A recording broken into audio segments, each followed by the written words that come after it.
Welcome to Burlap Teachers. Enjoy the video. In this video, I will explain how to fix Vanguard problem in League of Legends. Full guide. Restart your client and follow each step slowly to avoid mistakes.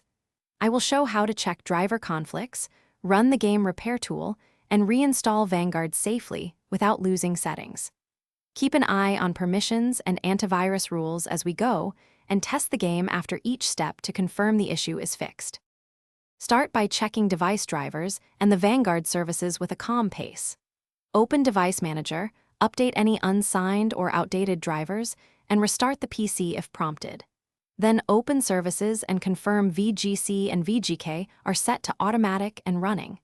If a service won't start, note the error and continue to the next step so we can address it specifically. I will guide you through common fixes for each error. If services and drivers check out, uninstall Vanguard cleanly and reboot to clear locked files. After restart, download the latest Vanguard installer via the League client and run it as administrator. Approve the kernel driver installation when Windows prompts you, then reboot again to finalize. Launch the League client and use the repair tool if game files still flag errors. I will walk you through each approval and setting to keep it simple. Thanks for watching. Consider subscribing if this video helped you.